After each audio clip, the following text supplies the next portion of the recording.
So as we come round, you'll see the Jeeps. So over 250,000 Jeeps were made during World War II. So there was quite a few, but they were put out on the Lend-Lease policy. So the British had them, the Australians had them, the Polish had them.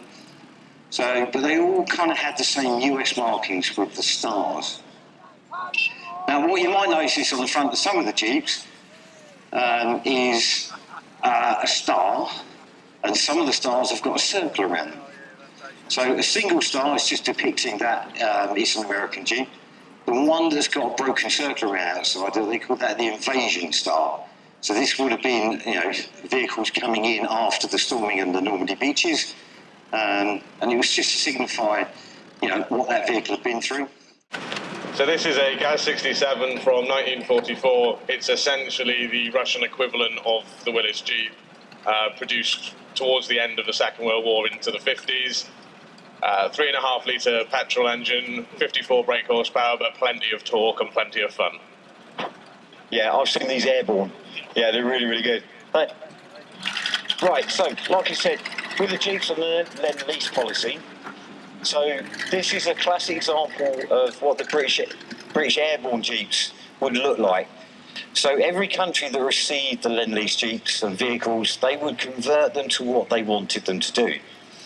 So this would basically what would have been in the back, say, a hawser glider when they came into the bridges, Pegasus and the Nijmegen.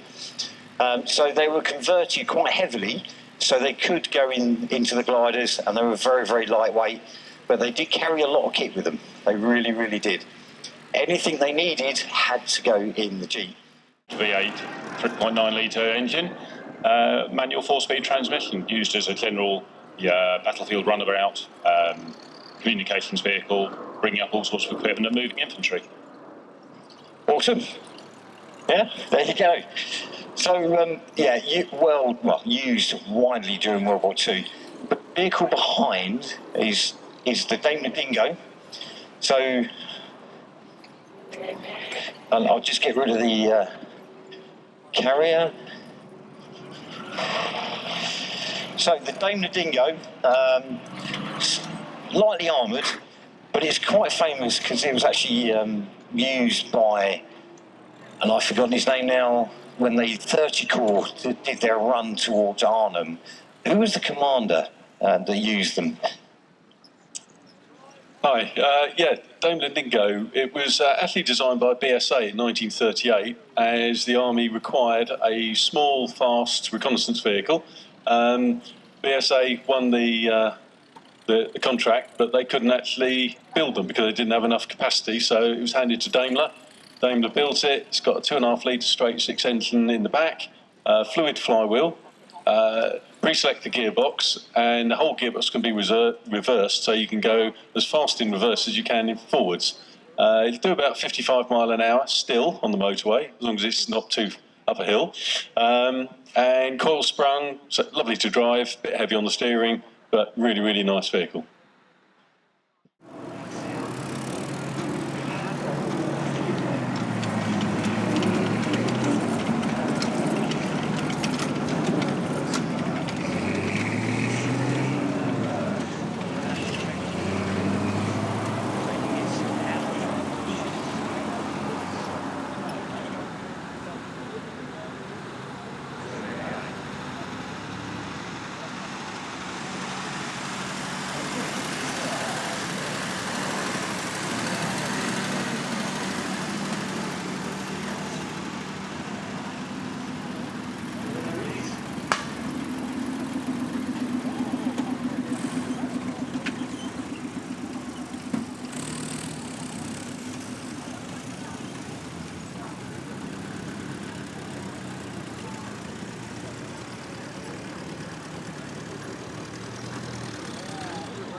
Right,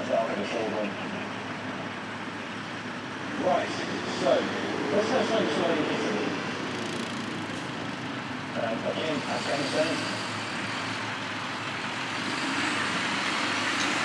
Right, so still 4 wheels. Got this one 6 wheels. Okay. Very versatile. Used a hell of a lot. Obviously this one that we carry really soldiers. And tell us about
So yes, we might like them because they look lovely, they remind us of previous time.